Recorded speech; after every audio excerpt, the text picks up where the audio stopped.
बागवान साथियों नमस्कार। इस वीडियो में आपका स्वागत है। इस वीडियो में बात करेंगे मिट्टी के स्वास्थ्य के बारे में।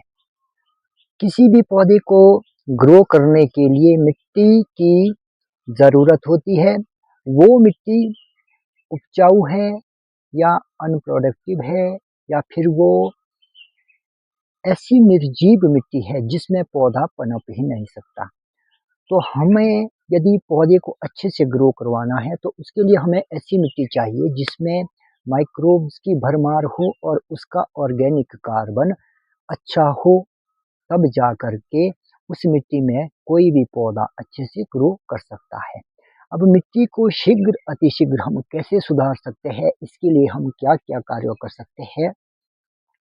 सबसे पहले आपको मिट्टी में वाप्सा कंडीशन बनानी है। वाप्सा कंडीशन यदि आपको बनानी आ गई तो आपका 50% काम तो हो गया समझो। उसके बाद उस मिट्टी में बदल बदल करके क्रॉप लेना, यह भी एक मिट्टी सुधारने की टेक्निक है।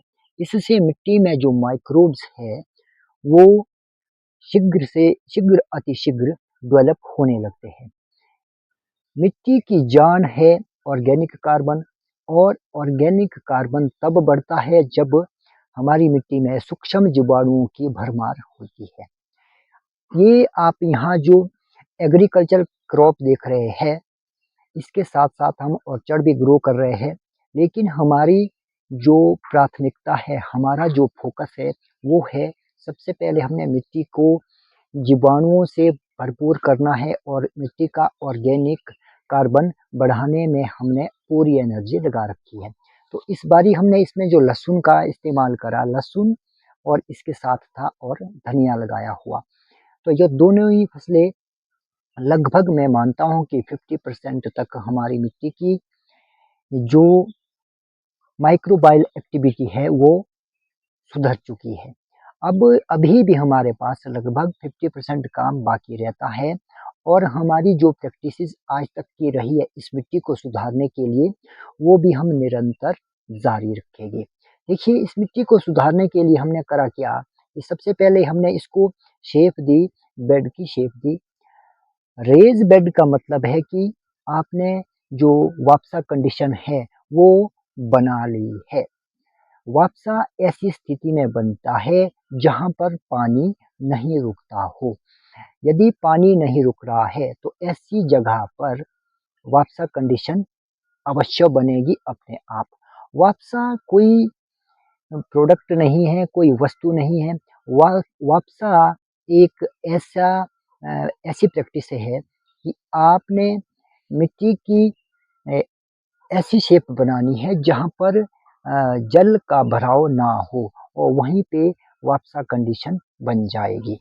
और दूसरी बात है, दूसरा पॉइंट है कि हमने मिट्टी में ऑर्गेनिक मटेरियल जो कुछ भी घास है, भूस है, क्रॉप रेजिड्यू है, ऑल ओवर किसी भी पौधे के अवशेष एंटर करे, और उन अवशेषों को डिकम्पोज करने के लिए हमने सहायता ली जीवामृत की। और जीवामृत को बनाने में सहायता ली हमने देसी गाय के गोबर की, और उसी गोबर से हमने जीवामृत बनाया जो प्योर लोकल देसी गाय है और जंगल में चुगती है, कई तरह की जड़ी बूटियां खा करके आती है। उसी के गोबर से हमने इस्तेमाल करा यहाँ पर जीवामृत, और जीवामृत में असंख्य माइक्रोब्स मिट्टी में गए, और जो हमने आच्छादन के रूप में वो क्रॉप रेजिड्यू डाला था, आच्छादन करा था, उसको डिकम्पोज करने में सहायता मिली जीवामृत से। और फिर जब क्रॉप का हमने इस्तेमाल करा इसमें, तो इसमें इससे पहले इन बेड्स में आपने देखा होगा, हमने आपके साथ वीडियो शेयर भी करी थी। इससे पहले था इसमें फ्रांस बीन, और फ्रांस बीन के बाद इसमें उगाया था हमने सोयाबीन, और सोयाबीन के बाद फिर उगाई थी हमने इसमें राजमा, राजमा के बाद अब नंबर आया इन बेड्स का लहसुन और धनिया का। और इसके बाद इन बेड्स में अब फिर से हम ऐसी दलहनी फसलें उगाएंगे जिसमें नाइट्रोजन की भरमार होती है।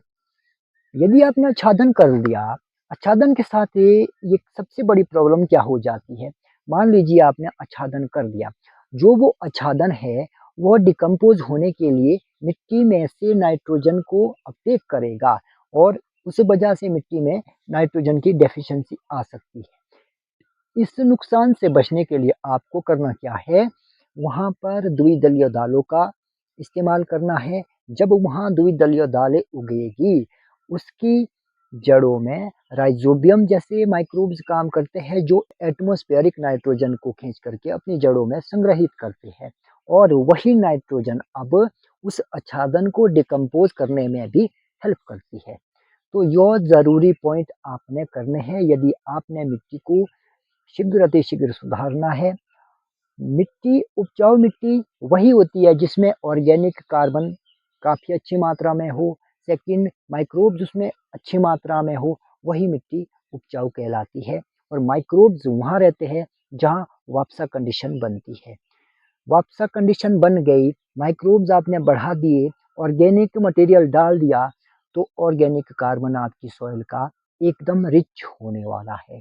जब सॉइल का ऑर्गेनिक कार्बन रिच होने लगता है तो एक साइन आपको ये मिलेगा कि जब भी आप मिट्टी में कभी एक्टिविटी करें, खुदाई करें, डिगिंग करें, कुछ फसल का बीज डालने की कोशिश करें, तो तब आपको यदि केंचुआ दिख रहा है, तो आप समझ जाइएगा कि इस मिट्टी में माइक्रोब्स बढ़ रहे हैं। यह इस बात का संकेत है कि जहाँ माइक्रोब्स माइक्रोब्स पहले वहाँ पर डेवलप हो गए और केंचुआ उसके बाद वहाँ पर अटैक होगा। यदि आपको केंचुआ दिखता है, तो आप समझ जाइएगा कि उस मिट्टी में माइक्रोबायल एक्टिविटी तेज़ हो रही है और वह मिट्टी उपजाऊ बनने जा रही है।